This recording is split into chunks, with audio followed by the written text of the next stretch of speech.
how and why does Forky come to be?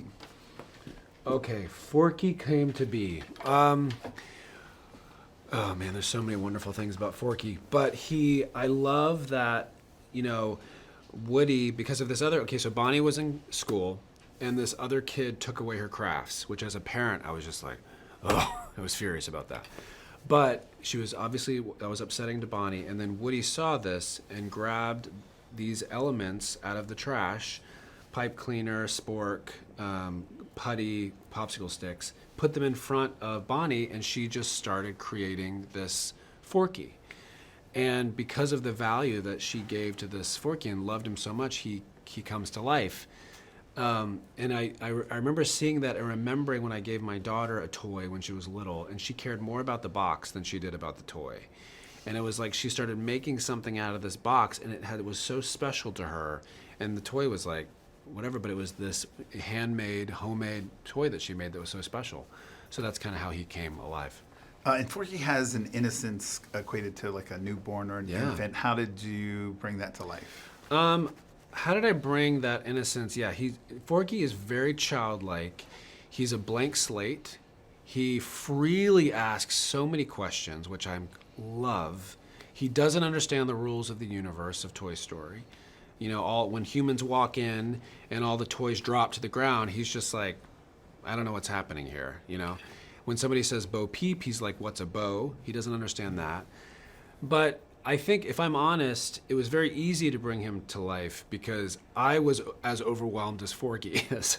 I was very new to Pixar, and I still can't believe I'm in this movie.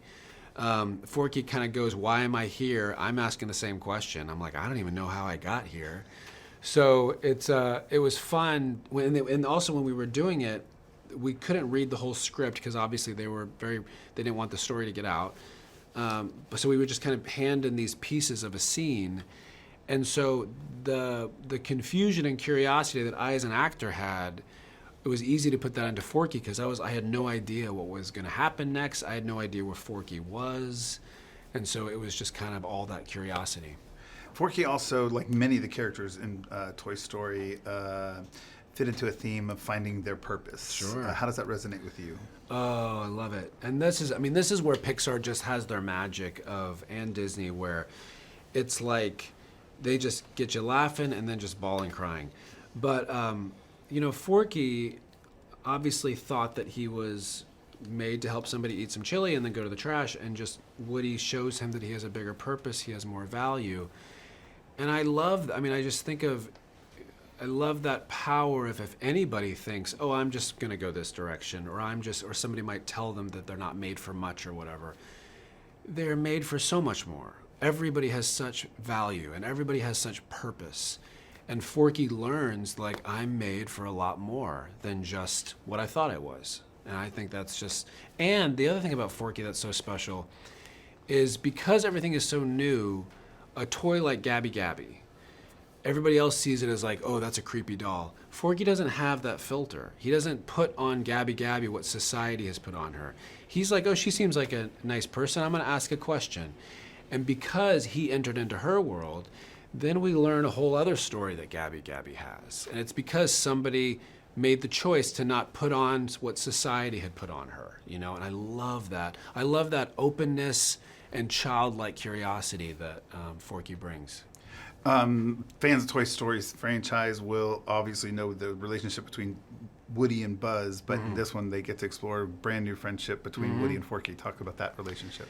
Yeah, I love that Woody. I will say another thing about the kind of the franchise that I think makes it so special is they're all so different. Buzz and Woody and Bo and Forky, they're all so different, but they are for each other. They're a group of characters that is like, hey, we're doing this together. Life is going to happen, journeys, challenges, struggles, but we're not going to walk through it alone. And it's like, what a great message to say, hey, we're not meant to live this life by ourselves. We need each other. And Woody really shows like, hey, Forky, I'm going to walk through this with you. You're not going to do this alone. I know it's overwhelming. I know there's so many questions, but I got your back. And it's like, God, that's great. And lastly, why should people go see this film? People should go see this movie because it's so funny. It's obviously, like I was saying, the messages that came out of this story are so beautiful and profound, but it's also like visually, it's eye candy. It's so crazy beautiful. Like, we as voice actors, to me, very small piece of the pie. There's this whole other part of the pie, the artistry, the creators, animators, the people who lit it, the people that produced it, have worked so hard, hundreds of people, that it's almost like I want the spotlight to go on them, because they're the ones that really made this happen, because visually it's one of the most beautiful pieces of artwork out there.